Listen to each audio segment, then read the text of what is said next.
Hello, you delightful people. How are you?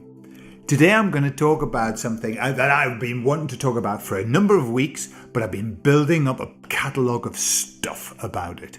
I'm going to tell you all about it on the other side.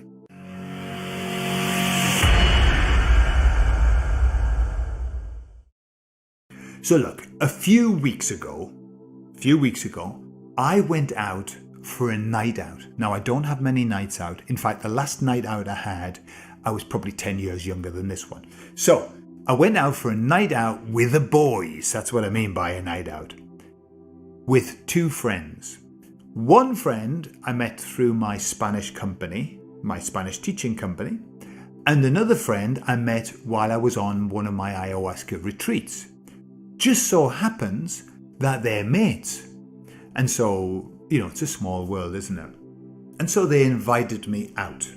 And while we were out, we talked about all kinds of stuff. Now, being what I would call a conspiracy factist, it's very difficult to have a conversation without getting into those subjects. But I tried my hardest at the beginning. We talked about the kiddies and how to be a good father. They're all fathers and blah, blah, blah. And then up came the subject. Now, what I'm aware of is that their attitude to the COVID debacle was not that different to mine. I mean, they were saying, what a scam, what a ridiculousness, it made no sense, blah, blah, blah, this was no good, they forced it upon us. And I was thinking, hey, man, these people are getting switched on. The reason I mentioned those two guys is because I wouldn't classify them as typical conspiracy theorists. But they already knew. They knew fine well what was going on. And then I've got my brother-in-law and my sister. Now, my brother-in-law, I would say, was not awakened. My sister's kind of like, she's in a place where she doesn't want to commit to some things. She would rather, but she's extremely spiritual, extremely kind of awake in many ways, awake to medicine and stuff like that. But they've been here for a week. Just this week, they're still here. And we've been having conversations about the COVID. And he, my brother-in-law, who actually did partake, now he knows it was a total and utter scam. And he knows that.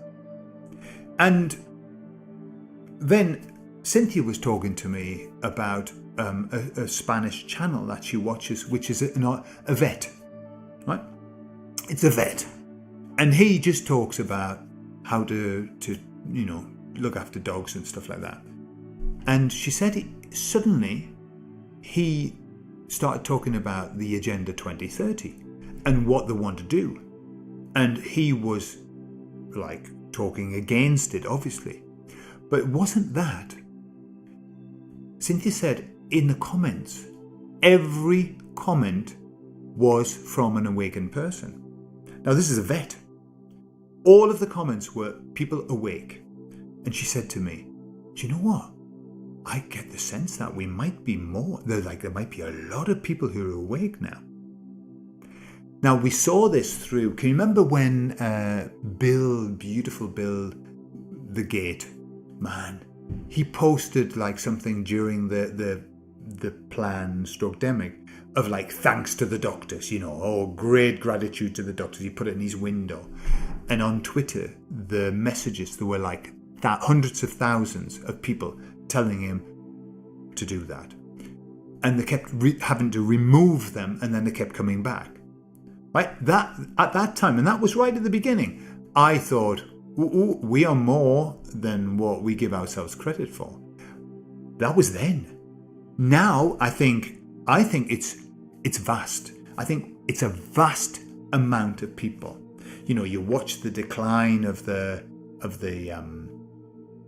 television program, watching, the decline of the news, the decline of all of the channels. And why would people stop? watching the news? Why is it that this very high percentage of people are not paying the TV license in the UK now? What's going on? Well, when the emissaries came through, right 4 years ago, they said, we are here to tell you about, some good news, a message of great hope about the Great Awakening. That's what they said. They were the first words that they said to me. And that's what we're in. It's a great awakening. Now, we're in an awakening, but there's a word great about it. Great means that this is going to be fucking massive. It's going to be massive. I don't think it means like the really good one, the really good awakening. No, I think it means great, as in very, very big. And so it's got to get big, and we've got to expect it to get big. And I think we're on a beautiful track. We're on a fantastic track. I reckon. I listened to some guy and he said, it might be an old video though, and he was going, let's say that we're 5% of the population are awake. What a load of bollocks. I reckon, just a gut feel that I have, that we're about halfway. I reckon. Because it's just wherever I go, the conversations that I have, people are waking up. Does that mean that they're completely awake? No. Does that mean that they're suddenly spiritual and the Buddha? No. But that's not what the awakening's about. The first step is awakening to the reality. After that, we're only a tiny few steps into the process. Even the people who are kind of at the front end, kind of like, we've done all the rabbit holes now. We've stopped doing the rabbit holes because that's depressing. And now we're looking at, actualizing ourselves. We're still only a few steps in. So there's a long journey. But the first step is the awakening. You only awake once. That's it. You awake to the world, and then you awake to yourself. So I suppose 2 awakenings. But that's so many people are waking up. I've got endless stories. I have conversations all the time with people, and I just hear them. I hear them saying, yeah, well, we were conned. And it's beautiful. And for example, my brother-in-law talking about modern medicine and saying it's, he agreed with me when I said it's ruled by a mafia and all they're interested in is money and they don't care about people's health. And he said, yeah. He wasn't like that before. What happened? Well, he woke up. Just as we all are waking up. And it's beautiful. And it gives me tremendous hope. And I'm going to talk in another video about what's coming. But it doesn't matter. You see, when we're awake, we're awake. I saw a beautiful meme. And it went something like, and the people of the world said no. And that was the end of everything. That was the end of the stupidity. The people of the world said no. That's the secret. That's what it's all about. The power's always been in the word no. We've always had the power. We have the power. And the word is no. And yes. And so all that we need is enough people to say no. And boy, I think we're getting there. I truly do. And we'll see. We'll see as we move along. I love you all. I'd be very interested to know what you think. Do you think I'm right? Do you think I'm off track? Do you think I've got the numbers wrong? Let me know.